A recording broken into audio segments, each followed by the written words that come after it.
En el corazón de Italia, bajo la sombra del poderoso volcán Vesubio, existieron dos ciudades llenas de vida, Pompeya y Herculano. Sus calles vibraban con el bullicio del comercio, con el murmullo de las fuentes, con el eco de los pasos de ciudadanos que disfrutaban de teatros, termas y templos. Eran ciudades romanas que respiraban prosperidad. Pero en el año 79, después de Cristo, un rugido profundo cambió su destino. El Vesubio despertó con furia y en cuestión de horas sepultó con cenizas y lava la vida de miles de personas. Las casas, los frescos, los objetos quedaron atrapados en un silencio eterno. Ciudades enteras quedaron congeladas en el tiempo. Durante siglos, esas ciudades permanecieron ocultas bajo tierra, como si hubieran desaparecido de la memoria del mundo, hasta que en el siglo XVIII, hombres curiosos, exploradores y arqueólogos comenzaron a excavar lo que parecía solo tierra dura y descubrieron un secreto que cambiaría la historia al remover la ceniza.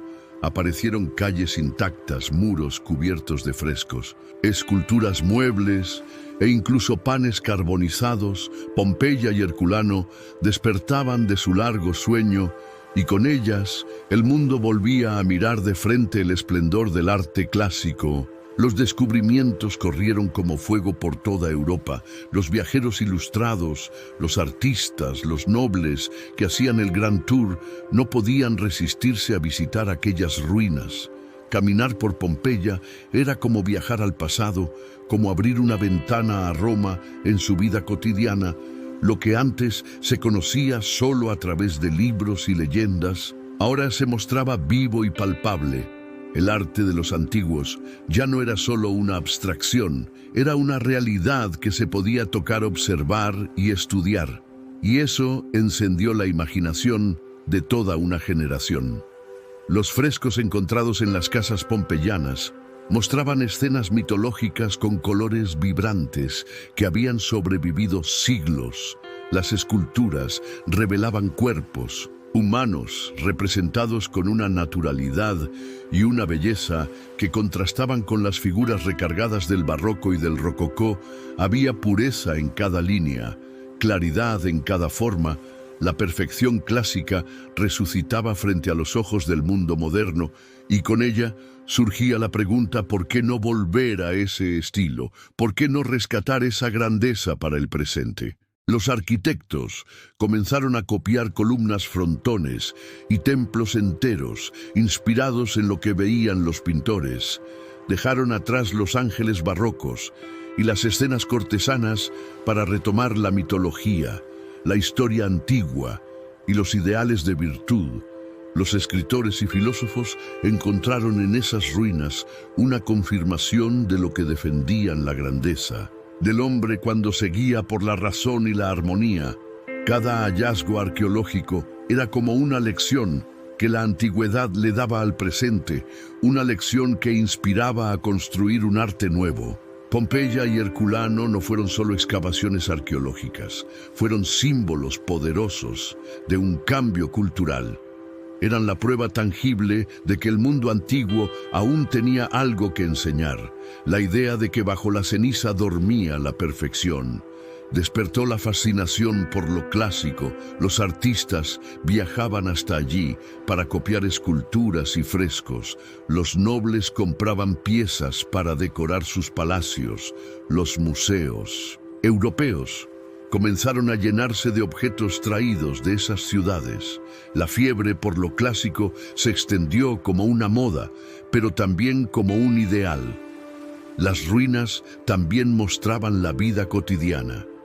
Y eso fue igual de impactante. No se trataba solo de templos o esculturas grandiosas. En Pompeya se descubrieron cocinas, mercados, grafitis escritos en las paredes, camas sencillas, patios, donde la gente se reunía. Esa visión cercana del mundo romano hizo que muchos comprendieran que la antigüedad no era un mito distante, era real, era humana y podía ser recuperada como modelo de virtud y de belleza. De este modo, las ciudades dormidas se convirtieron en el gran laboratorio de inspiración del neoclasicismo. Los arquitectos redibujaban cada detalle, los pintores aprendían a representar la anatomía y la proporción con nuevos ojos. Los escritores hallaban en las ruinas historias de gloria y tragedia que podían convertirse en metáforas para su tiempo. Pompeya y Herculano eran el espejo donde Europa veía reflejado el pasado que quería imitar y el futuro que quería construir. El redescubrimiento de esas ciudades no solo alimentó el arte, también fortaleció la arqueología como ciencia, porque ahora los objetos no se veían como curiosidades, sino como huellas de una civilización que debía ser estudiada con método, con disciplina y con respeto. La búsqueda de claridad, orden y conocimiento coincidía con el espíritu ilustrado y con las bases del neoclasicismo. Por eso cada piedra, cada muro excavado era más que un hallazgo. Era un mensaje directo desde Roma para el mundo moderno. Así fue como entre polvo y ceniza, entre muros pintados y esculturas ocultas, surgió una nueva fascinación por lo clásico. Pompeya y Herculano despertaron, y con ellas despertó también el deseo de regresar a la sencillez y a la grandeza del arte antiguo. Un deseo que daría forma a todo un movimiento cultural, el neoclasicismo, que estaba listo para nacer bajo la mirada de la razón y la inspiración de las ruinas. Europa estaba cambiando. Las mentes inquietas se reunían en cafés, en bibliotecas, en salones privados para discutir nuevas ideas. Se hablaba de ciencia, de política, de filosofía y de un mundo que debía transformarse. Se escuchaban nombres como Voltaire, Rousseau, Montesquieu y Diderot. Eran hombres que creían que la razón podía iluminar la oscuridad que arrastraba a la sociedad durante siglos, una oscuridad marcada por supersticiones, por abusos y por un arte que ya no conectaba con la vida cotidiana. Ellos encendieron una chispa que pronto se expandiría por todo el continente, la chispa de la Ilustración. La Ilustración no fue solo un movimiento intelectual, fue una revolución silenciosa que cambió la manera en que los seres humanos se entendían el mundo. Los libros, las enciclopedias, los panfletos comenzaron a circular con una rapidez nunca antes vista. La imprenta trabajaba sin descanso, llevando las nuevas ideas a rincones lejanos. La gente común que podía leer descubría que el conocimiento estaba a su alcance, y quienes no sabían leer escuchaban estas ideas en plazas y tabernas. La verdad empezaba a correr como un río imparable. Los ilustrados defendían la educación como el camino para liberar a los pueblos. Sostenían que el ser humano podía ser mejor si se guiaba por la razón y no por el fanatismo. Proponían que el arte, la literatura y la arquitectura debían tener un propósito más allá del entretenimiento o del lujo. Debían enseñar, debían elevar el espíritu humano y ayudar a crear ciudadanos conscientes. La Ilustración sembraba la semilla del neoclasicismo, porque daba un marco intelectual a ese deseo de simplicidad y orden que poco a poco crecía en Europa.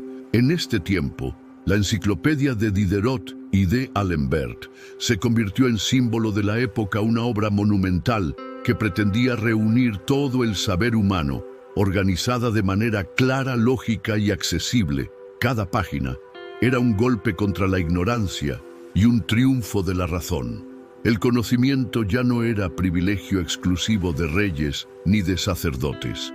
Ahora se abría al mundo y con ello cambiaban las artes y la cultura. Los artistas empezaban a sentir la influencia de estas ideas y comprendían que su labor también debía ser educativa. Voltaire escribía con agudeza contra los abusos de la Iglesia y los excesos de la nobleza. Rousseau proclamaba la importancia de la libertad y del contrato social. Montesquieu analizaba la división de poderes como base de un gobierno justo.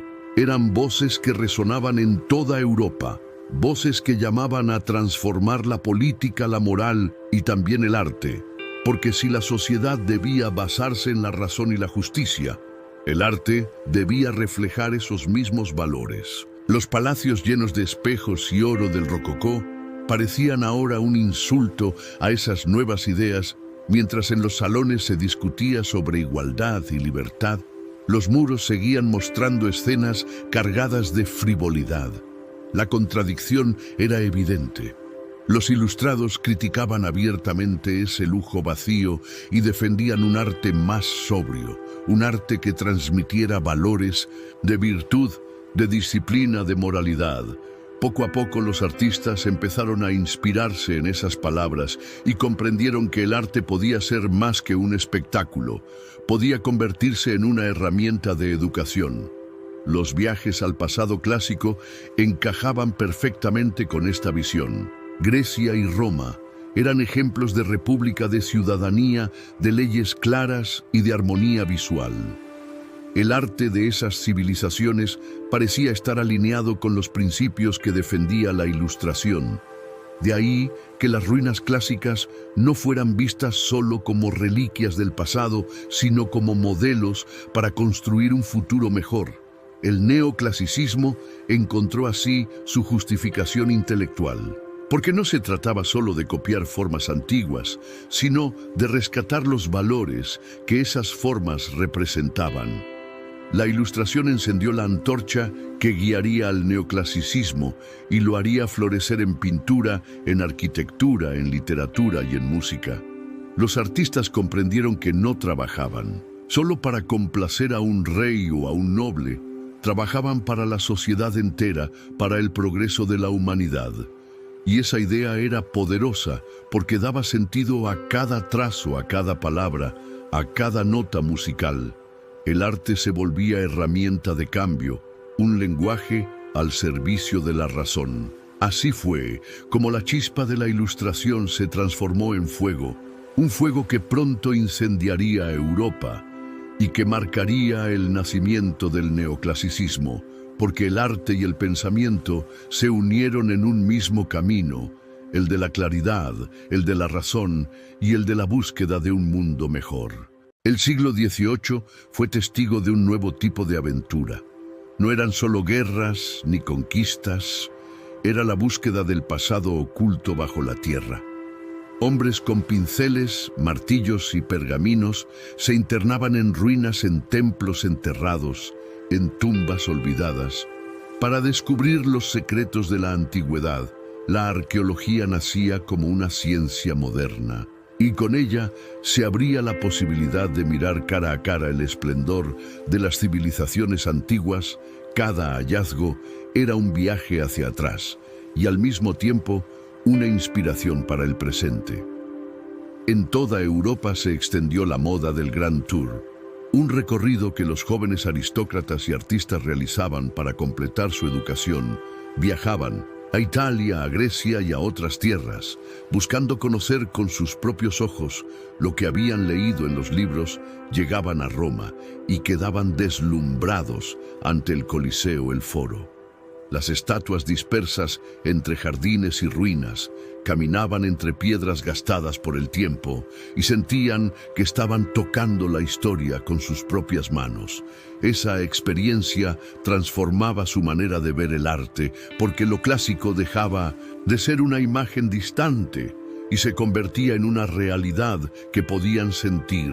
Las excavaciones de Pompeya y Herculano intensificaron esa fiebre.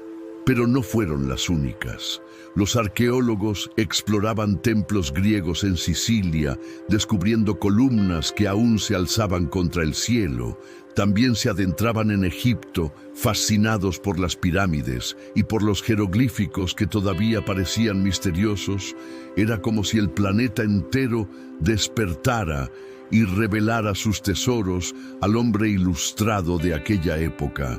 Y cada descubrimiento era celebrado en periódicos, en cartas, en academias, como si se tratara de un triunfo de la humanidad. La arqueología no era solo un estudio científico, era también una musa para los artistas. Los pintores encontraban en las esculturas clásicas modelos de perfección en la representación del cuerpo humano. Los arquitectos copiaban la proporción y la simetría de los templos griegos. Los escritores hallaban inspiración en las tragedias antiguas y los filósofos encontraban en las ruinas una confirmación de que las sociedades podían alcanzar grandeza si seguían la razón y la virtud. Todo estaba conectado.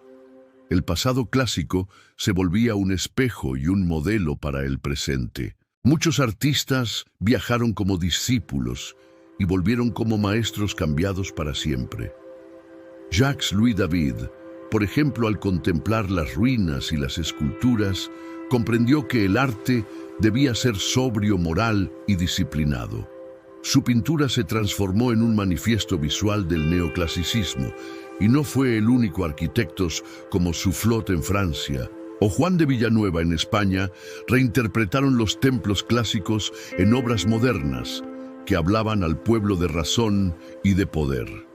La arqueología les había dado las claves para construir una nueva estética. Los objetos encontrados en las excavaciones viajaban por Europa, piezas de cerámica, bustos, monedas, columnas enteras eran llevados a palacios y museos, creando colecciones que alimentaban aún más la fiebre por lo clásico.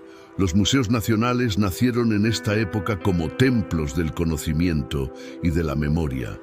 Allí, el público podía contemplar con asombro lo que antes era exclusivo de nobles y eruditos.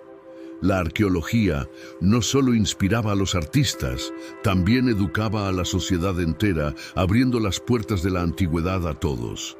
Las ruinas hablaban de disciplina, de proporción, de equilibrio, valores que coincidían con los principios de la Ilustración. La arqueología se convirtió en una herramienta que confirmaba lo que los filósofos ya defendían.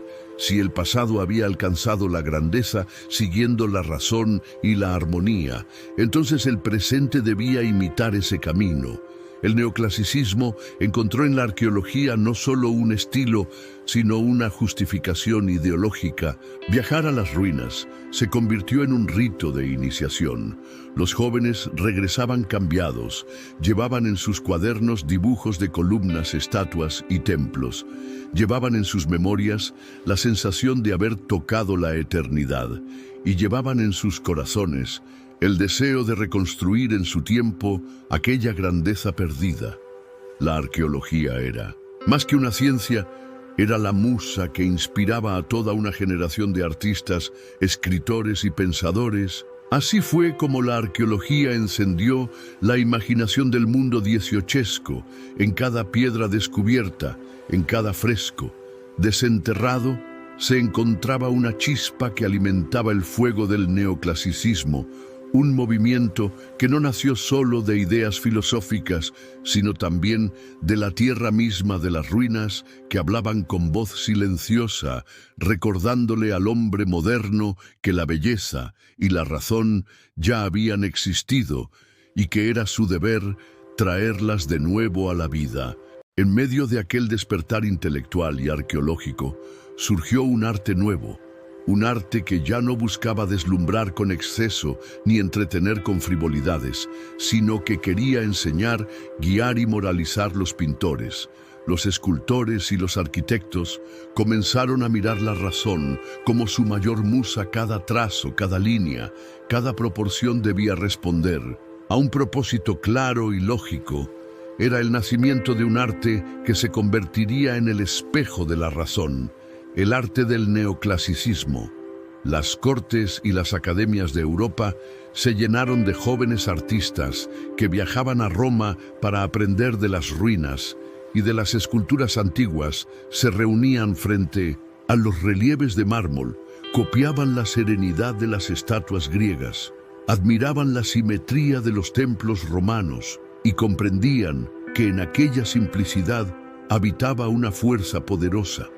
Era como si el arte clásico les hablara al oído, recordándoles que la belleza estaba en el orden y no en el caos, que la grandeza nacía de la disciplina y no del exceso. Jacques-Louis David se convirtió en el rostro de esta transformación un pintor que comprendió como pocos que la pintura podía ser una herramienta moral en su obra. El juramento de los Horacios: no hay decoraciones inútiles, no hay adornos vacíos, todo está enfocado en el mensaje central. Tres hermanos que juran defender la patria frente al deber. No hay dudas, solo disciplina, virtud y entrega.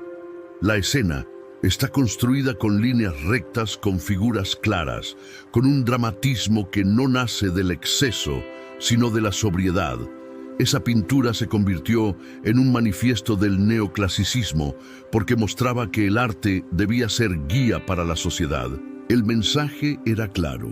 El arte no estaba para distraer, sino para educar. Los cuadros debían enseñar la importancia de la virtud, la necesidad del sacrificio y el valor de la razón frente a la pasión. Las esculturas debían inspirar respeto y emulación. Los edificios debían representar la estabilidad de las leyes y del conocimiento. Todo arte debía ser un reflejo de un mundo nuevo, ordenado, racional y justo. En este sentido, el neoclasicismo era más que un estilo, era una filosofía visual. Los espectadores que acudían a las exposiciones quedaban impactados no solo por la belleza de las obras, sino por la claridad del mensaje. Comprendían que ese arte hablaba directamente a sus conciencias, que no estaba hecho para la frivolidad de los palacios, sino para transformar la moral de los ciudadanos. Era un arte público, un arte pedagógico, un arte que acompañaba los ideales de la Ilustración y que más tarde serviría como emblema de revoluciones y de cambios políticos profundos. La arquitectura también se transformó siguiendo estos principios. Cada edificio debía hablar de estabilidad y de equilibrio. Debía transmitir la idea de que la sociedad estaba construida sobre bases firmes y razonables. Los arquitectos recuperaron las columnas dóricas y jónicas, las proporciones matemáticas y las plantas simétricas. Los templos griegos y romanos se convirtieron en modelos para academias, museos, parlamentos y teatros, espacios donde el arte y la razón podían convivir y servir al pueblo. El arte como espejo de la razón se convirtió en un lenguaje universal, un lenguaje que cualquier persona podía entender porque estaba construido con claridad y con lógica. No hacía falta ser noble ni erudito para sentir su mensaje. Un ciudadano común podía mirar una pintura de David o entrar en un edificio neoclásico y comprender que allí se hablaba de virtud, de orden y de moralidad. Era un arte que educaba sin palabras y que recordaba a todos que el mundo estaba cambiando. La influencia del neoclasicismo se extendió más allá de la pintura y la arquitectura alcanzó también a la escultura, donde los cuerpos humanos fueron representados con sobriedad y nobleza. Ya no eran figuras cargadas de adornos como en el barroco, sino cuerpos que transmitían serenidad y fortaleza. El mármol volvía a ser símbolo de pureza y de eternidad, como lo había sido en la antigüedad. Cada estatua era un recordatorio de que el ser humano podía aspirar a la perfección si seguía los caminos de la disciplina y la razón. Así, el arte del neoclasicismo se convirtió en un espejo en el que la sociedad veía reflejados sus ideales más altos, un arte que no buscaba impresionar con ruido, sino convencer con claridad, un arte que no era evasión, sino compromiso. Un arte que nacía de la razón para guiar a la humanidad hacia un futuro de equilibrio, de moral y de grandeza. La literatura del neoclasicismo nació como una respuesta al desorden y la exageración de épocas anteriores. Los escritores de este tiempo no buscaban perderse en fantasías desbordadas ni en adornos innecesarios, sino que querían que la palabra se convirtiera en un instrumento claro para enseñar y guiar. La literatura dejó de ser un juego de imaginación y pasó a ser un espejo de la razón. Al igual que la pintura, la escultura y la arquitectura. Los textos literarios se llenaron de orden, de equilibrio y de moralidad. Los autores de esta época creían que la palabra escrita tenía un poder enorme sobre la sociedad. Podían formar ciudadanos, podían enseñar virtudes, podían corregir defectos y podían impulsar el progreso. Era un tiempo en el que escribir no era solo un arte, era también un deber. Los dramaturgos, los poetas y los ensayistas comprendían que cada obra debía tener un propósito claro, debía comunicar un mensaje útil, debía inspirar disciplina, virtud y sabiduría. El teatro se convirtió en uno de los géneros más importantes, porque en él se reunía la sociedad entera para escuchar y aprender. En Francia, autores como Voltaire y Diderot defendieron un teatro que hablara de temas serios, que presentara ejemplos morales, que mostrara el triunfo de la virtud sobre el vicio. Los personajes eran modelos de conducta o advertencias de lo que debía evitarse. No se buscaba entretener con frivolidades, sino enseñar a través de la emoción. La escena se transformó en un salón de clase donde cada espectador podía reflexionar sobre su vida y su comportamiento. La poesía también cambió, dejando atrás la exuberancia barroca. Los poetas neoclásicos buscaron la claridad en sus versos, la sencillez en las imágenes y la fuerza en la enseñanza moral. Sus poemas hablaban de la naturaleza como un reflejo del orden universal de la razón, como guía de la vida humana y de la virtud, como camino.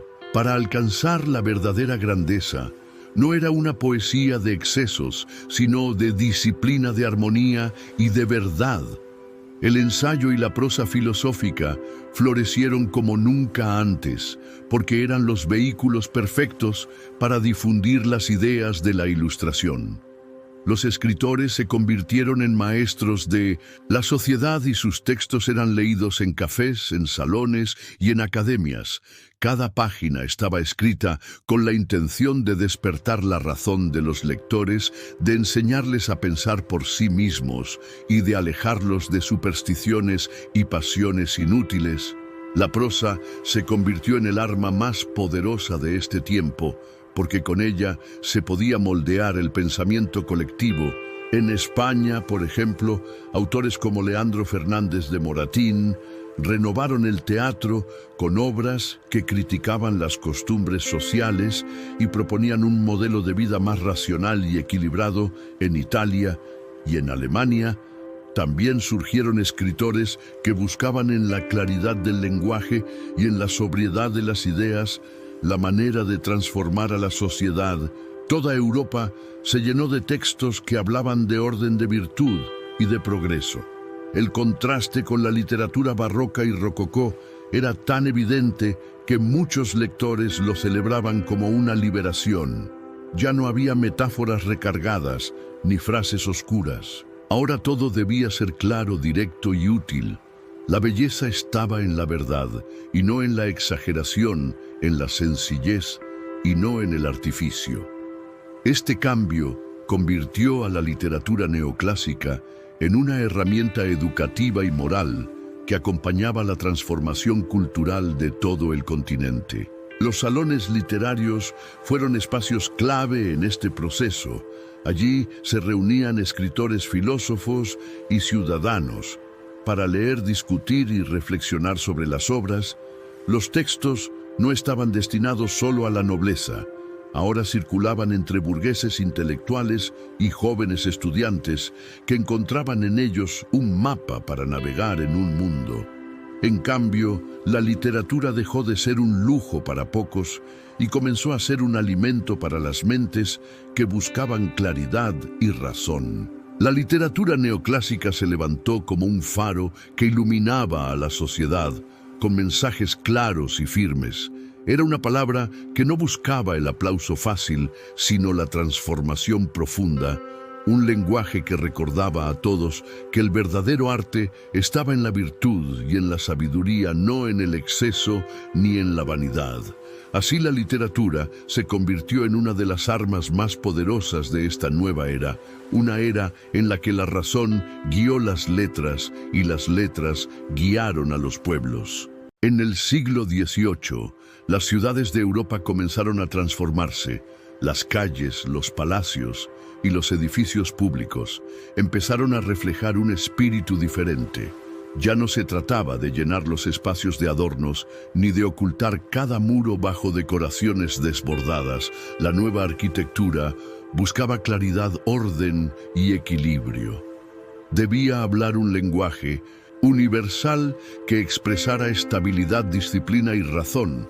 El neoclasicismo se alzó como el nuevo rostro de las ciudades y cada piedra colocada fue un manifiesto del cambio. Los arquitectos de esta época volvieron la mirada hacia los templos griegos y romanos. Se inspiraron en columnas sobrias, en frontones triangulares, en cúpulas que recordaban la grandeza de Roma y en proporciones matemáticas que transmitían armonía. Cada edificio debía comunicar un mensaje de fortaleza y de moralidad. Ya no era suficiente con impresionar a los nobles. Ahora los edificios debían ser símbolos de una sociedad entera, de su poder político, de su fe en la razón y de su confianza en el futuro. En París, el Panteón se convirtió en una de las obras más emblemáticas de esta nueva arquitectura. Con su cúpula monumental y sus columnas que recuerdan a los templos antiguos, fue concebido como un espacio sagrado para honrar a los grandes hombres de Francia. No era solo un edificio religioso, era un templo de la nación, un lugar donde la arquitectura hablaba de ciudadanía y de inmortalidad. En Madrid, el Museo del Prado, diseñado por Juan de Villanueva, se levantó con líneas sobrias y proporciones claras, concebido como un espacio para el conocimiento. Y la ciencia encarnaba la idea de que la arquitectura debía servir al progreso humano. En Washington, el Capitolio, con su gran cúpula blanca, se inspiró directamente en Roma para representar la estabilidad de la nueva República Americana. Cada uno de estos edificios se convirtió en un símbolo de su tiempo y de su pueblo. La arquitectura neoclásica no era solo un estilo visual, era una declaración política y moral. Los reyes, los gobiernos y las revoluciones la utilizaron como un lenguaje de poder, porque sus líneas rectas y sus formas simétricas transmitían la idea de que la sociedad estaba construida sobre bases firmes. Era una arquitectura que inspiraba respeto y confianza, un recordatorio de que el orden y la disciplina eran la base del progreso. Los arquitectos comprendieron que no se trataba de imitar ruinas del pasado, sino de reinterpretarlas para el presente. Los templos griegos y los foros romanos se convirtieron en modelos para academias, museos, bibliotecas y teatros, lugares destinados a educar y elevar al pueblo. El espacio público se llenó de esta nueva estética, y así la arquitectura se transformó en un instrumento pedagógico silencioso que hablaba a cada ciudadano sin necesidad de palabras. El contraste con el barroco y el rococó era evidente, donde antes había curvas exageradas y adornos dorados. Ahora había rectitud, sobriedad y mármol blanco, donde antes los espacios servían para el lujo de los nobles. Ahora se construían para la educación y la participación social. La arquitectura se había democratizado. Ya no era solo símbolo de riqueza, sino también de ciudadanía, de república y de igualdad, al menos en su ideal. Los viajeros que recorrían Europa quedaban impresionados al ver cómo las ciudades se transformaban en escenarios de grandeza clásica. Los artistas dibujaban los edificios para llevarlos a sus países. Los políticos los usaban como símbolos de poder, y los ciudadanos los contemplaban como recordatorios de que vivían en un tiempo nuevo. La arquitectura se convirtió en un teatro de piedra donde se representaba el sueño de la razón. Cada columna, cada arco, cada simetría estaba cargada de significado. En su sobriedad había un mensaje profundo de moralidad y de disciplina. En su claridad se escondía la promesa de un futuro estable. El neoclasicismo en la arquitectura no era un capricho estético, era una herramienta poderosa que unía el pasado clásico con las aspiraciones del presente. Así fue como la arquitectura del neoclasicismo se convirtió en el nuevo orden, un orden que hablaba de equilibrio, de virtud y de progreso. Un orden que transformó el rostro de las ciudades y que dejó una huella visible hasta nuestros días en cada edificio monumental que se alza como testimonio de una época en que la razón se vistió de piedra. En el corazón del siglo XVIII, la música también se transformó. La exuberancia del barroco, con sus ornamentos interminables y sus complejas fugas, dio paso a un nuevo lenguaje sonoro más claro, más equilibrado, más accesible. Los compositores del neoclasicismo no buscaban deslumbrar con un virtuosismo desmedido, sino conmover a través de la sencillez y de la armonía. La música debía reflejar los mismos ideales que guiaban la arquitectura. La pintura y la literatura debía ser ordenada, racional y al mismo tiempo profundamente humana. En este contexto nació lo que hoy conocemos como el estilo clásico con Viena, como epicentro de una revolución musical sin precedentes. Allí vivieron y trabajaron algunos de los compositores más grandes de la historia, como Joseph Haydn, Wolfgang Amadeus Mozart y más tarde Ludwig van Beethoven. Ellos crearon un lenguaje musical que equilibraba la emoción con la razón, el sentimiento con la estructura, el placer con la enseñanza. Su música era como un espejo del espíritu de su tiempo. Las sinfonías surgieron como el género más representativo, porque reunían a toda la orquesta en una construcción clara y grandiosa. Cada movimiento tenía una función precisa, cada tema se desarrollaba con lógica y con equilibrio, y la obra entera transmitía una sensación de armonía universal. La sinfonía era como una ciudad bien ordenada, donde cada instrumento ocupaba su lugar, y todos juntos daban vida a una experiencia sublime. Haydn, conocido como el padre de la sinfonía, compuso más de 100 de estas obras, creando un modelo que inspiró a generaciones. Mozart, por su parte, llevó la claridad y la belleza melódica a un nivel inigualable. Sus sinfonías y conciertos eran ejemplos perfectos de cómo la razón podía convivir con la emoción. El teatro musical también cambió. La ópera barroca, cargada de artificios, se transformó en la ópera clásica, donde la música servía al drama y no al lucimiento de los cantantes. Mozart, con obras como Las bodas de Fígaro o Don Giovanni, mostró cómo la música podía contar historias profundas, reflejar conflictos humanos y al mismo tiempo mantener una estructura clara y equilibrada. La ópera dejó de ser un espectáculo para nobles y pasó a hablar de personajes comunes, de emociones reales y de problemas universales. La música instrumental alcanzó una fuerza sin precedentes.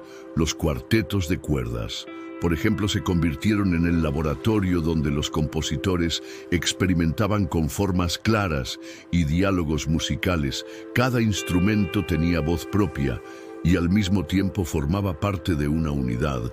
El cuarteto era como una conversación perfecta donde la razón y la sensibilidad se encontraban en equilibrio. Haydn y Mozart brillaron en este género y sentaron las bases para el genio de Beethoven, que llevaría la música clásica hacia nuevas alturas. El contraste con el barroco era evidente. Donde antes había una densidad de líneas contrapuntísticas, ahora había claridad en las melodías. Donde antes dominaban las largas ornamentaciones, ahora reinaba la sencillez y la proporción. Donde antes la música parecía un laberinto, ahora se sentía como un camino recto y luminoso. La música clásica era la traducción sonora de los ideales neoclásicos, una armonía entre el hombre y la naturaleza, entre la emoción y la razón. Lo más fascinante era que esta música no estaba destinada solo a las cortes, sino también a un público más amplio. Los conciertos públicos comenzaron a expandirse y la música se convirtió en un lenguaje universal accesible a todos. Ya no era un privilegio escucharla en palacios. Ahora también sonaba en teatros abiertos, en ciudades vibrantes y en reuniones ciudadanas. La música se democratizó y se convirtió en un vehículo de identidad y de unión social. Escuchar una sinfonía de Mozart o un cuarteto de Haydn en ese tiempo era más que un entretenimiento. Era una experiencia educativa y espiritual. Cada acorde, cada melodía recordaba que la belleza se encontraba en el equilibrio, que la grandeza se lograba a través de la claridad y que la razón y el sentimiento podían convivir sin destruirse. La música del neoclasicismo dejó una huella tan profunda que aún hoy define lo que entendemos por armonía, por orden y por belleza. Fue el sonido de una época que creyó en el poder de la razón, pero que no olvidó la emoción. Fue el eco de un mundo que buscaba un nuevo equilibrio entre lo humano y lo universal, y que encontró en las notas musicales el lenguaje perfecto para expresarlo. En el siglo XVIII, la pintura dejó atrás la exuberancia del barroco y la frivolidad del rococó para abrazar un nuevo camino de claridad, de equilibrio y de enseñanza. Los pintores neoclásicos no buscaban llenar los lienzos de adornos superficiales ni de gestos exagerados. Ahora el arte debía transmitir mensajes claros y firmes, debía convertirse en una lección para la sociedad. Debía mostrar la virtud como modelo y el vicio como advertencia. El lienzo era una ventana al pasado, pero también un espejo del presente. El descubrimiento de Pompeya y Herculano en Italia encendió la chispa. De esta transformación, los artistas y pensadores quedaron fascinados con las ruinas de la antigüedad, con los frescos que habían sobrevivido bajo la ceniza, con las esculturas que mostraban la fuerza y la serenidad de los antiguos griegos y romanos. De pronto la pintura barroca con sus sombras dramáticas, y la pintura rococó con sus colores suaves y escenas de placer parecían juegos vacíos en comparación con la grandeza sobria del arte clásico. Los pintores neoclásicos comenzaron a mirar hacia la historia antigua y hacia los mitos clásicos, no como una excusa para el lujo o el espectáculo, sino como ejemplos de virtud cívica, de heroísmo y de sacrificio. La pintura debía educar al espectador, debía inspirarlo a ser mejor ciudadano, debía recordarle que la grandeza se alcanzaba a través de la disciplina y del deber, no de la frivolidad ni de los excesos. Uno de los grandes maestros de esta época fue Jacques-Louis David, quien se convirtió en la voz pictórica del neoclasicismo. En sus obras como El juramento de los Horacios, mostró escenas de la antigua Roma donde los protagonistas estaban dispuestos a sacrificar su vida por la patria. La composición era clara, las líneas firmes, los colores definidos y cada gesto cargado de significado. No había lugar para la distracción. Cada detalle servía al mensaje central. La virtud está por encima del interés personal. David también pintó La muerte de Sócrates, donde el filósofo acepta la condena injusta con serenidad y firmeza. La escena no es un espectáculo de dolor, sino un ejemplo de dignidad y de compromiso con la verdad. Esta pintura se convirtió en un símbolo de la filosofía neoclásica, donde el individuo debía ser guiado por la razón y no por la pasión. En cada trazo, en cada rostro, en cada sombra, el espectador aprendía una lección. El arte neoclásico contrastaba con el rococó, que se había dedicado a retratar fiestas amorosas, jardines encantados y escenas de lujo privado. Ahora, Los lienzos hablaban de la patria, de la moral, de la justicia. La pintura se transformó en un discurso visual que buscaba elevar a la sociedad en lugar de distraerla.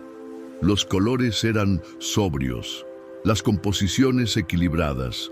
Las figuras recordaban las esculturas clásicas con su serenidad y su fuerza.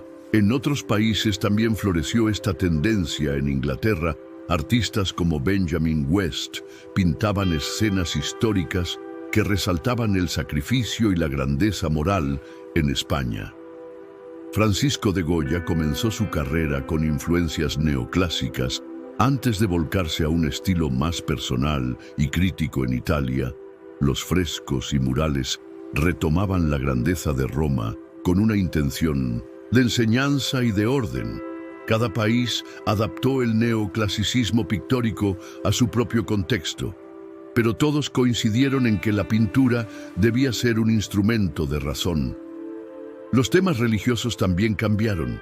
Los pintores no buscaban el dramatismo ni la exaltación mística, sino transmitir calma, reflexión y sobriedad. Las escenas bíblicas eran representadas como ejemplos de virtud y no como espectáculos teatrales. El objetivo era enseñar a través de la claridad y de la disciplina visual. La pintura neoclásica fue más que un estilo. Fue un lenguaje moral que educaba a través de la imagen. En cada lienzo, el espectador encontraba una lección de vida, encontraba un recordatorio de que el verdadero poder del arte no estaba en el exceso ni en la ornamentación, sino en la verdad, en la virtud y en la claridad de las ideas. Así, la pintura del neoclasicismo se convirtió en un faro que guiaba a las sociedades hacia un nuevo orden cultural, un arte que no buscaba distraer, sino iluminar, un arte que hablaba en silencio pero con firmeza a todos los que deseaban comprender el poder de la razón y la grandeza de la virtud. En el corazón del neoclasicismo, la escultura encontró una nueva vida, una nueva misión y un nuevo lenguaje. El mármol, que en el barroco había sido tallado con dinamismo extremo, con pliegues infinitos y con gestos desbordados, volvió a ser un símbolo de serenidad, de equilibrio y de pureza. Los escultores ya no buscaban impresionar al espectador con el movimiento exagerado ni con la teatralidad de las formas. Ahora querían transmitir calma, fuerza moral y grandeza interior. La escultura se convirtió en un vehículo para enseñar virtudes y valores universales. El descubrimiento de las ruinas romanas y griegas alimentó este renacimiento del mármol. Los artistas estudiaban las estatuas antiguas, copiaban sus proporciones, observaban la manera en que los antiguos lograban expresar serenidad en un rostro o dignidad, en una postura. En cada fragmento de escultura hallaban una lección de eternidad. Los cuerpos ya no eran un pretexto para el exceso ni para la sensualidad desbordada, sino un ejemplo de disciplina y de perfección humana. Uno de los grandes nombres de la escultura neoclásica fue Antonio Canova, un artista italiano que supo devolver al mármol la grandeza clásica y al mismo tiempo dotarlo de un alma nueva en obras como Psique reanimada por el beso del amor. Canova mostró la capacidad de la escultura para conmover sin recurrir a adornos innecesarios. La suavidad del mármol parecía piel, la serenidad del gesto transmitía un mensaje de amor y de humanidad. Canova también creó retratos de grandes líderes como Napoleón, presentando en Francia. Otro escultor destacado fue Jean-Antoine Houdon, quien retrató a los grandes pensadores y líderes de su tiempo con un realismo sereno y profundo. Su busto de Voltaire o su estatua de George Washington no eran solo representaciones físicas, eran símbolos de la razón y de la virtud, eran monumentos que hablaban de los ideales, solo con la fuerza y la dignidad de un emperador romano. Su escultura era clara, precisa y majestuosa, que guiaban al neoclasicismo. Houdon no embellecía ni exageraba, mostraba al hombre tal cual era con toda su grandeza moral. La escultura neoclásica también tuvo un papel político en una Europa sacudida por revoluciones y cambios sociales. Las estatuas se convirtieron en monumentos públicos que exaltaban valores como la libertad, la justicia, la fraternidad y el sacrificio. No eran adornos, eran símbolos que inspiraban a los ciudadanos a sentirse parte de un proyecto común. Los héroes de la antigüedad y los líderes modernos eran representados con la misma dignidad, como si pertenecieran a una misma línea de virtud eterna. El contraste con el barroco era evidente, mientras que Bernini, en el siglo anterior, había hecho del mármol un torbellino de movimiento y de emoción. Los neoclásicos devolvieron a la escultura la calma y la claridad. La figura ya no gritaba, ahora hablaba en silencio con firmeza y con claridad. La belleza estaba en la proporción, en la simplicidad, en la serenidad. Cada estatua era una lección visual, un recordatorio de que el ser humano debía aspirar a la grandeza, no a través del lujo ni del exceso, sino a través del dominio de sí mismo y del servicio a los demás. Los héroes de Roma, los dioses de Grecia y los pensadores modernos se unían en un mismo mensaje: la virtud es el verdadero fundamento de la grandeza. La escultura neoclásica se extendió por toda Europa, llenando plazas, salones y academias con imágenes que no solo embellecían, sino que educaban. Cada monumento, cada busto, cada relieve, recordaba al espectador que el arte debía guiar al hombre hacia lo más alto, debía ser un espejo de la razón y de la moral. Así, en manos de artistas como Canova y Houdon, la escultura volvió a ser lo que había sido en la antigüedad, un lenguaje eterno hecho de piedra y de silencio. Un arte que no necesitaba adornos para conmover, un arte que enseñaba a través de la calma, un arte que levantaba la mirada del espectador hacia la virtud y hacia la grandeza interior. En el corazón del neoclasicismo, la música encontró también un lenguaje propio, una forma de expresar con sonidos lo que la razón y la claridad habían impuesto en la literatura, en la pintura y en la arquitectura. El siglo XVIII fue el escenario donde nació un estilo musical que todavía hoy resuena como símbolo de equilibrio, de proporción y de belleza universal: la música neoclásica. Conocida también como música clásica en su época de madurez, buscaba la armonía del intelecto y la claridad de la forma frente a los excesos del barroco.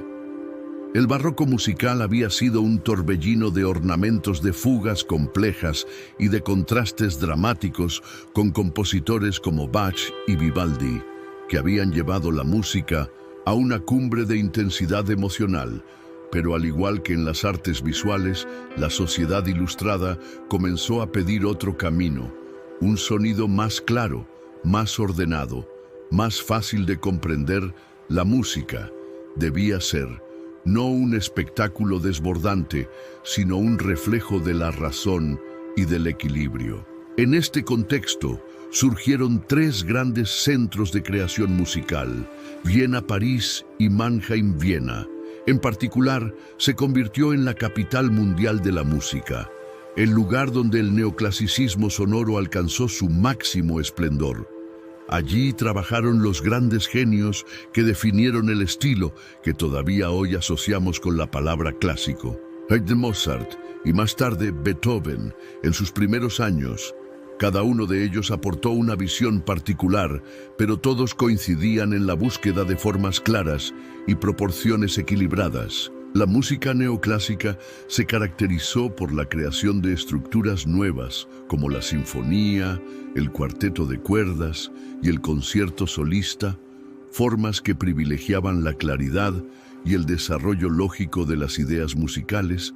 La sinfonía, por ejemplo, era como un edificio sonoro con varios movimientos que se sucedían en perfecta coherencia. Cada tema musical Era presentado, luego desarrollado y finalmente resuelto con una lógica casi matemática. Era la traducción sonora de los ideales de orden y razón que dominaban la época. Joseph Haydn fue conocido como el padre de la sinfonía y del cuarteto de cuerdas. En sus obras se aprecia la disciplina del neoclasicismo, la capacidad de construir mundos musicales completos a partir de una idea sencilla. Haydn fue maestro en el equilibrio entre lo popular y lo elevado en su música. Había claridad, accesibilidad, pero también profundidad intelectual. Su legado marcó el camino para las generaciones siguientes. Wolfgang Amadeus Mozart llevó el neoclasicismo musical a un nivel de perfección única. Su capacidad para combinar la sencillez con la profundidad, la belleza inmediata con la estructura lógica, hizo que su obra trascendiera su tiempo. Sus óperas como Las bodas de Fígaro o Don Giovanni no solo eran espectáculos musicales, eran también retratos sociales llenos de crítica y reflexión. La música de Mozart tenía la virtud de conmover al corazón y al mismo tiempo satisfacer a la mente. Era un verdadero espejo del espíritu ilustrado. El joven Beethoven, en su primera etapa, también se inscribió en este lenguaje neoclásico. Sus primeras sinfonías y sonatas responden a las formas claras del estilo vienés, aunque con una energía que pronto anunciaría el romanticismo. Pero incluso en esos primeros trabajos se percibe el ideal de equilibrio que marcaba a su tiempo. La música neoclásica no era solo un placer, era también un símbolo educativo y social. Al igual que el teatro o la escultura, servía para enseñar a las personas la disciplina del orden, la importancia de la proporción y el valor de la belleza universal. En las cortes, en las academias y en los salones, las sinfonías y cuartetos eran escuchados no solo como entretenimiento, sino como una experiencia intelectual, como un reflejo del espíritu de la Ilustración. La orquesta neoclásica también reflejaba este ideal de equilibrio.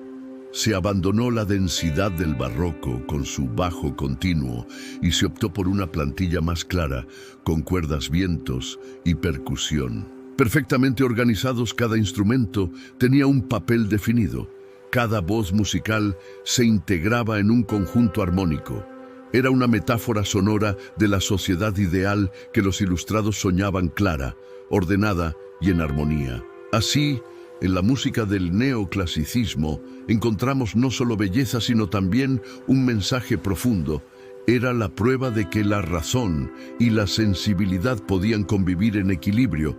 Era el arte de transformar el sonido en arquitectura.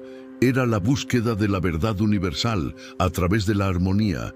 Era el eco perfecto de un tiempo que creía en la luz de la razón. En el universo del neoclasicismo, la literatura se convirtió en una de las herramientas más poderosas para transmitir las nuevas ideas de razón, de equilibrio y de moral. En el siglo XVIII, los escritores comprendieron que las palabras podían ser un instrumento no solo de belleza, sino también de educación social y de reforma cultural. Mientras el barroco se había deleitado en el artificio, en la metáfora rebuscada y en el juego verbal, y mientras el rococó había preferido el tono ligero del placer y de la frivolidad, la literatura neoclásica buscó claridad, sobriedad y, sobre todo, utilidad moral. Los escritores ya no querían que sus obras fueran solo un refugio para el entretenimiento. Querían que fueran un espejo de la virtud, un reflejo de la razón y una guía para la vida pública y privada. El estilo debía ser claro, preciso y ordenado. El mensaje debía enseñar al lector cómo ser mejor ciudadano, cómo vivir con disciplina y cómo contribuir al bienestar común en esta nueva visión. La literatura era tanto un arte como una herramienta pedagógica. Los géneros más cultivados fueron el ensayo, el teatro y la poesía moralizante. En el ensayo, los pensadores neoclásicos encontraron el espacio perfecto para desarrollar sus reflexiones de manera directa y razonada. Autores como Voltaire, Montesquieu y Rousseau escribieron textos que analizaban la política, la sociedad y la naturaleza humana, con un lenguaje claro y una intención reformadora. Su objetivo no era adornar, sino iluminar. No era entretener, sino provocar reflexión y cambio. En el teatro, la influencia del neoclasicismo fue aún más clara. Los dramaturgos defendían la regla de las 3 unidades de acción, de tiempo y de lugar que venían de la tradición clásica. Las obras debían ser verosímiles, claras, y con una estructura lógica. El teatro se convirtió en una escuela moral en la que los personajes representaban virtudes y defectos humanos para que el público aprendiera de sus aciertos y errores. Los héroes ya no eran figuras divinas ni seres extraordinarios, eran ciudadanos ejemplares que con su conducta mostraban el camino correcto. En la poesía, la exuberancia barroca fue reemplazada por un tono más sobrio. Los poetas escribían odas y fábulas en las que la claridad y la enseñanza eran más importantes que la musicalidad o la ornamentación. Autores como La Fontaine en Francia o Tomás de Iriarte en España popularizaron las fábulas como un género perfecto para enseñar. A través de relatos breves en los que los animales encarnaban virtudes y defectos humanos, el objetivo siempre era moral. El arte de escribir debía servir a la razón y no a la pasión.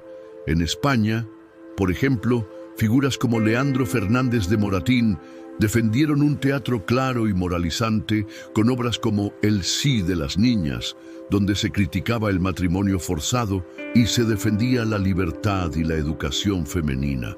El público no solo reía o lloraba, aprendía al mismo tiempo a cuestionar costumbres injustas y a valorar la virtud en la vida social.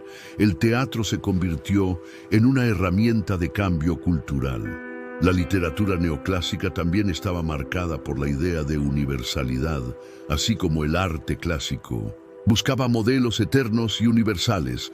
Los escritores neoclásicos intentaban mostrar verdades que sirvieran a cualquier tiempo y lugar.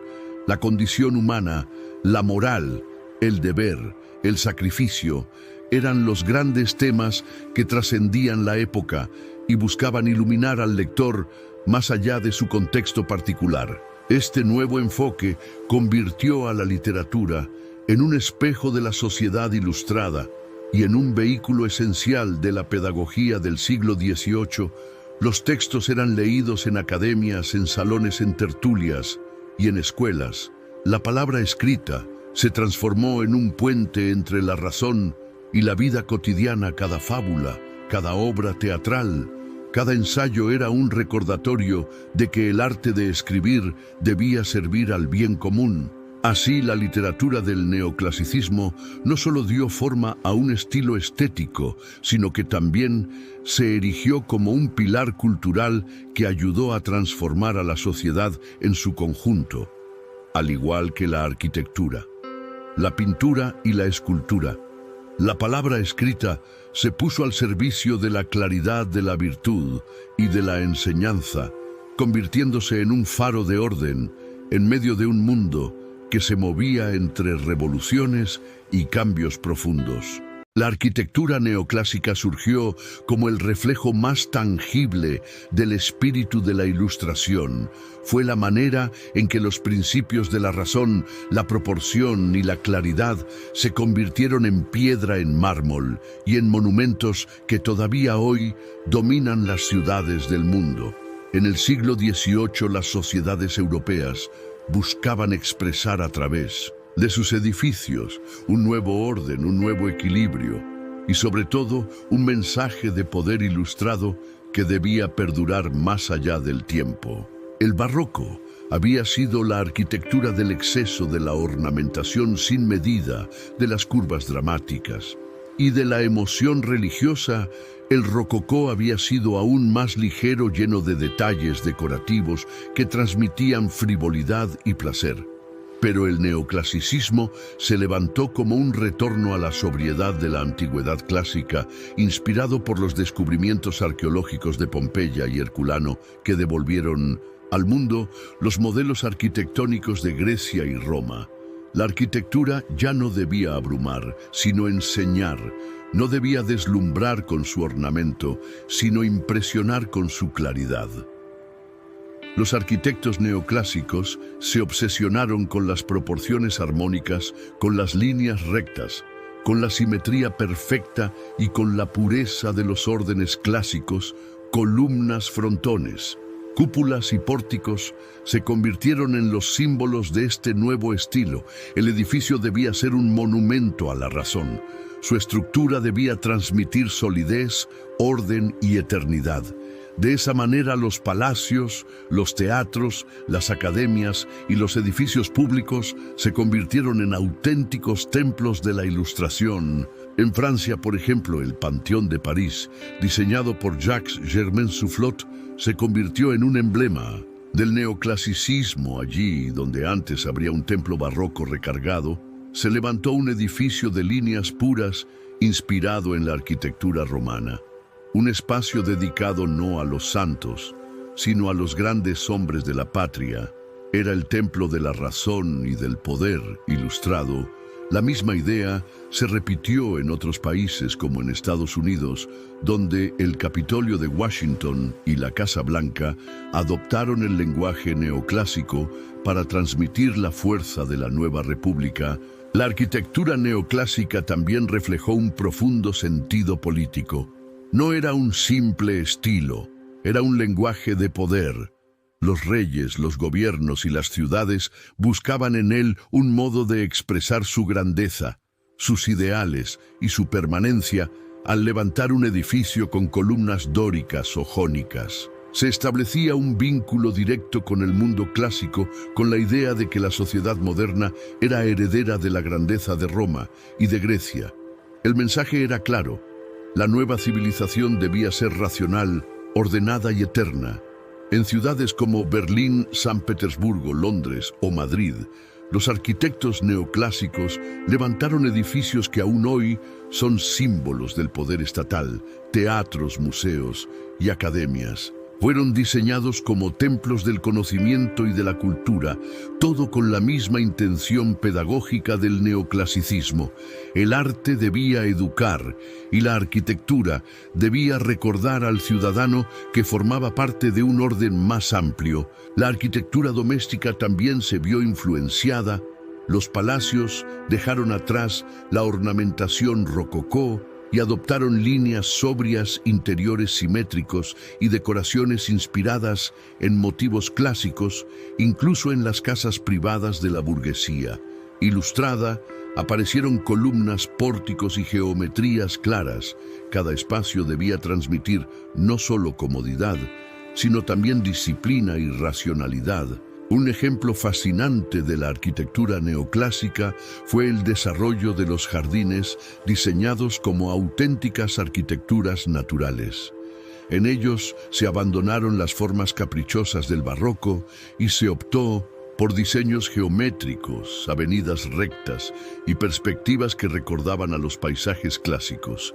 El jardín era una prolongación del ideal arquitectónico, un espacio donde la naturaleza misma debía ser domesticada por la razón. Lo más impresionante del neoclasicismo arquitectónico es cómo logró unir lo estético con lo político y lo pedagógico.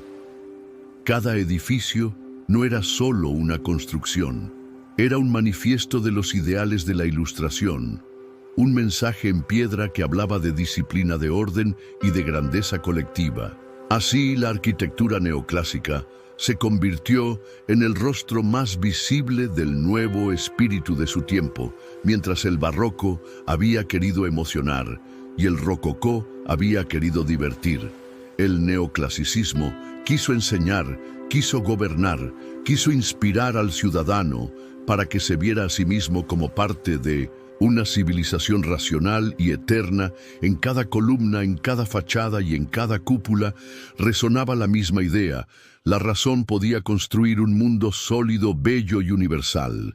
La escultura neoclásica nació como un lenguaje visual, capaz de capturar no solo la belleza del cuerpo humano, sino también los valores de la virtud cívica, la disciplina moral y el heroísmo que caracterizaban al espíritu ilustrado, mientras la escultura barroca había exaltado el movimiento, la pasión y el dramatismo religioso.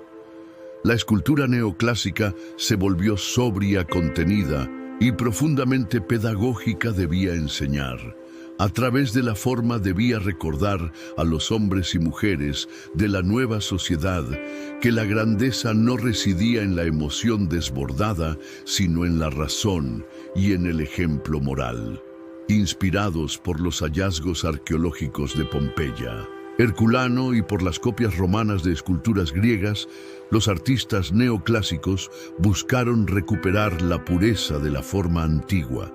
El cuerpo humano fue idealizado no como un retrato individualista, sino como un modelo universal de proporción y armonía. Los gestos se hicieron contenidos, las expresiones serenas, las poses equilibradas. La escultura debía ser la encarnación de un ideal moral y no de una pasión fugaz. Uno de los grandes maestros de esta corriente fue Antonio Canova, el escultor italiano que logró devolver a la escultura la grandeza de la antigüedad clásica.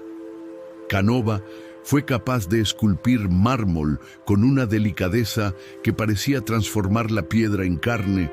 Sus obras, como Psique reanimada por el beso del amor o las Tres Gracias, no solo eran ejemplos de perfección técnica, eran también narraciones visuales de virtudes universales como el amor, la belleza, la amistad y la armonía. Canova convirtió la escultura en un espejo de las virtudes que la sociedad ilustrada quería promover. La escultura neoclásica no se limitó a los mitos antiguos, también representó héroes modernos, líderes políticos y figuras históricas con la misma solemnidad con la que los griegos habían representado a sus dioses. Napoleón, por ejemplo, fue retratado por Canova como un Marte pacificador, es decir, no como un simple militar, sino como una figura heroica comparable con los dioses clásicos. Era un mensaje claro. La política moderna debía verse como continuación de la grandeza antigua. En las plazas y espacios públicos de Europa, la escultura neoclásica se multiplicó: estatuas ecuestres de reyes, bustos de filósofos, monumentos a héroes militares, todos concebidos no solo como ornamentos, sino como lecciones de civismo. La escultura era un libro abierto de piedra y mármol donde el ciudadano aprendía lo que significaba la virtud, la gloria y la disciplina. Las formas eran simples, las líneas claras y la expresión siempre mesurada, porque la intención no era emocionar, sino enseñar. La diferencia con el barroco y el rococó era evidente. Mientras en el barroco las esculturas parecían moverse agitadas por el viento o por la emoción, y en el rococó se volvieron decorativas y ligeras. En el neoclasicismo se hicieron solemnes, intemporales y ejemplares. El mármol pulido parecía congelar un instante eterno, una virtud inmortal. La escultura también encontró un lugar privilegiado en los cementerios neoclásicos, donde los monumentos funerarios fueron diseñados para transmitir serenidad y esperanza en lugar de miedo o dramatismo. En ellos se representaban figuras clásicas como ángeles o genios alados, que recordaban al ciudadano que la muerte era parte de un orden universal gobernado por la razón y la naturaleza, no por el terror religioso del barroco. Lo más interesante de la escultura neoclásica es que cumplía una doble función. Por un lado, recuperaba la estética de la antigüedad con su perfección formal. Por otro lado, servía como espejo de los valores morales de la época. En cada estatua, en cada busto, en cada monumento público, se transmitía el mismo mensaje: claridad, serenidad, equilibrio y virtud. Así, la escultura neoclásica se convirtió en un lenguaje universal, capaz de hablar tanto al corazón como a la mente, enseñando con su silencio de mármol lo que la Ilustración predicaba con palabras: la necesidad de vivir en virtud de gobernar con razón y de aspirar siempre a la grandeza universal de la humanidad. La pintura neoclásica se convirtió en el espíritu neoclásico. No se limitó. El neoclasicismo no fue solo un movimiento artístico. El neoclasicismo cruzó el océano el neoclasicismo no fue únicamente un estilo artístico o arquitectónico. Fue también un espejo moral, un código visual cargado de valores que buscaba orientar la conducta de la sociedad y de los individuos en un momento histórico en el que el mundo necesitaba orden y virtud frente al caos heredado de los excesos barrocos y rococós. Cada pintura, cada estatua, cada edificio levantado en este estilo estaba impregnado de un profundo simbolismo que iba mucho más allá de lo estético. Transmitía lecciones de vida, recordaba principios universales y enseñaba con imágenes lo que la filosofía ilustrada proclamaba con palabras. El retorno a la antigüedad clásica no era casual. Los artistas neoclásicos eligieron Grecia y Roma como modelos porque allí encontraban virtudes que consideraban eternas: disciplina, racionalidad, sacrificio y amor a la patria en los lienzos de Jacques-Louis David. Los héroes no son personajes banales, sino mártires que entregan todo por un ideal superior en sus cuadros. Las figuras aparecen firmes, contenidas, solemnes, sin gestos desbordados, porque el mensaje era claro. El verdadero honor no está en la ostentación, sino en la capacidad de controlarse y de actuar en nombre de un bien colectivo. En la escultura y la arquitectura ocurría lo mismo. Las estatuas evocaban a los dioses y a los héroes antiguos, no como figuras decorativas, sino como ejemplos de virtud moral. El mármol frío transmitía la sensación de eternidad y de pureza. Los templos neoclásicos construidos en las ciudades europeas y americanas no eran únicamente obras bellas, eran mensajes silenciosos que recordaban a los ciudadanos que la vida debía regirse por el orden y la razón, que había que rechazar el exceso y la corrupción y abrazar la claridad y la disciplina. El simbolismo moral del neoclasicismo también se reflejó en la vida pública porque el arte se convirtió en un instrumento de educación.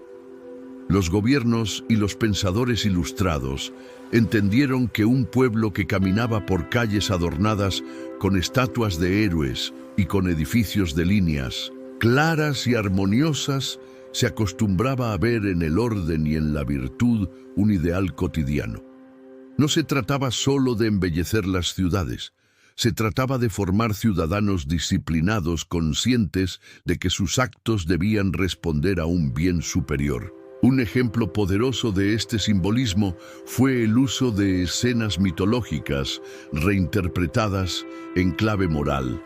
Los artistas tomaban historias de la antigüedad, como el sacrificio de Ifigenia o la muerte de Sócrates, y las representaban con un lenguaje austero y solemne, de manera que no eran simples relatos antiguos, sino lecciones vivas que hablaban de obedecer a la patria, de aceptar el destino en nombre de la justicia o de mantener la integridad moral incluso frente a la muerte. Estas escenas enseñaban que la verdadera grandeza no estaba en la riqueza ni en el poder, sino en la virtud y en la capacidad de sacrificio. En América, las nuevas repúblicas también se apropiaron de este simbolismo. Los líderes independentistas fueron representados como héroes neoclásicos con posturas firmes, miradas serenas y cuerpos envueltos en ropajes clásicos, porque el objetivo no era solo retratar su imagen, sino elevarlos al nivel de símbolos universales. Bolívar, San Martín, Hidalgo, Morelos. Todos fueron presentados no como simples caudillos locales, sino como encarnaciones de virtudes que cualquier ciudadano debía imitar su representación visual, funcionaba como un espejo moral que enseñaba al pueblo cuál era el camino correcto. Este carácter moral del neoclasicismo fue tan fuerte que incluso influyó en la manera de entender la vida cotidiana. Las costumbres sociales comenzaron a reflejar un ideal de sobriedad y disciplina. Se rechazaba la extravagancia y se valoraba la moderación. Se promovía la idea de que el verdadero ciudadano debía ser racional, austero y virtuoso, porque esa era la base de una sociedad sólida y justa. El arte funcionaba como un recordatorio permanente de que los excesos conducían al caos, mientras que la virtud llevaba al progreso. En este sentido, el neoclasicismo se convirtió en un código visual, compartido, una especie de lenguaje moral que todos podían entender, aunque no supieran leer una estatua de mármol, un frontón con columnas, un cuadro de un héroe. Sacrificándose, hablaban sin necesidad de palabras y transmitían valores que eran comprensibles en cualquier lugar del mundo, porque se apoyaban en símbolos universales. Así, el neoclasicismo trascendió la estética para convertirse en una pedagogía silenciosa que enseñaba a través de la belleza, que recordaba constantemente que la grandeza de una civilización no se mide en lujos ni en excesos, sino en la capacidad de sus ciudadanos para vivir con orden, con disciplina y con virtud. El neoclasicismo, aunque surgió en un contexto muy preciso de finales del siglo XVIII y principios del XIX, dejó una huella profunda que aún hoy sigue viva. No es simplemente un capítulo del arte que quedó atrás. Es una semilla que germinó en la mentalidad moderna y que sigue marcando la forma en que entendemos la belleza, el orden, la disciplina y hasta la organización de las sociedades contemporáneas. Cada ciudad que hoy luce un edificio con columnas, cada plaza adornada con estatuas solemnes, cada museo que protege cuadros austeros y heroicos, lleva en sus raíces la impronta del neoclasicismo. En arquitectura, la herencia del neoclasicismo se percibe con claridad. El lenguaje de columnas, frontones y cúpulas se extendió por Europa y América, y se convirtió en el modelo de referencia para los edificios del poder público. Los parlamentos, los tribunales, las universidades y hasta los bancos adoptaron esta estética porque transmitía confianza, autoridad y permanencia. Incluso en la actualidad, muchos gobiernos construyen sus sedes con un lenguaje neoclásico, consciente o inconscientemente, porque saben que es el estilo que mejor representa estabilidad y legitimidad. En la política y en la cultura cívica, el neoclasicismo también dejó una marca profunda: el ideal de ciudadano virtuoso, disciplinado y racional que promovían los artistas neoclásicos, se convirtió en una aspiración para las sociedades modernas. Cuando pensamos en los valores que deben sostener a una democracia: el sacrificio, el amor a la patria, el respeto a la ley, la disciplina y la moderación, estamos recordando en parte esa enseñanza silenciosa que el neoclasicismo nos transmitió a través de sus imágenes y de sus espacios. En el arte, la herencia del neoclasicismo se nota en cada corriente que buscó orden frente al caos, desde el academicismo del siglo XIX hasta el racionalismo arquitectónico del siglo XX. Siempre hubo un eco de esas formas claras, de esas proporciones equilibradas, de esa búsqueda de sobriedad que caracterizó al movimiento neoclásico. Incluso en pleno siglo XXI, los diseñadores y arquitectos siguen recurriendo a la claridad geométrica y al equilibrio visual, como si el espíritu neoclásico nunca hubiera desaparecido. Pero tal vez la herencia más importante del neoclasicismo es simbólica, porque nos recuerda que el arte no es solo entretenimiento o lujo. El arte puede ser también una herramienta moral y política capaz de formar ciudadanos y de orientar sociedades. El neoclasicismo demostró que la belleza puede ser pedagógica, que una estatua, un cuadro o un edificio pueden transmitir valores que se quedan grabados en la memoria colectiva y que moldean la identidad de un pueblo.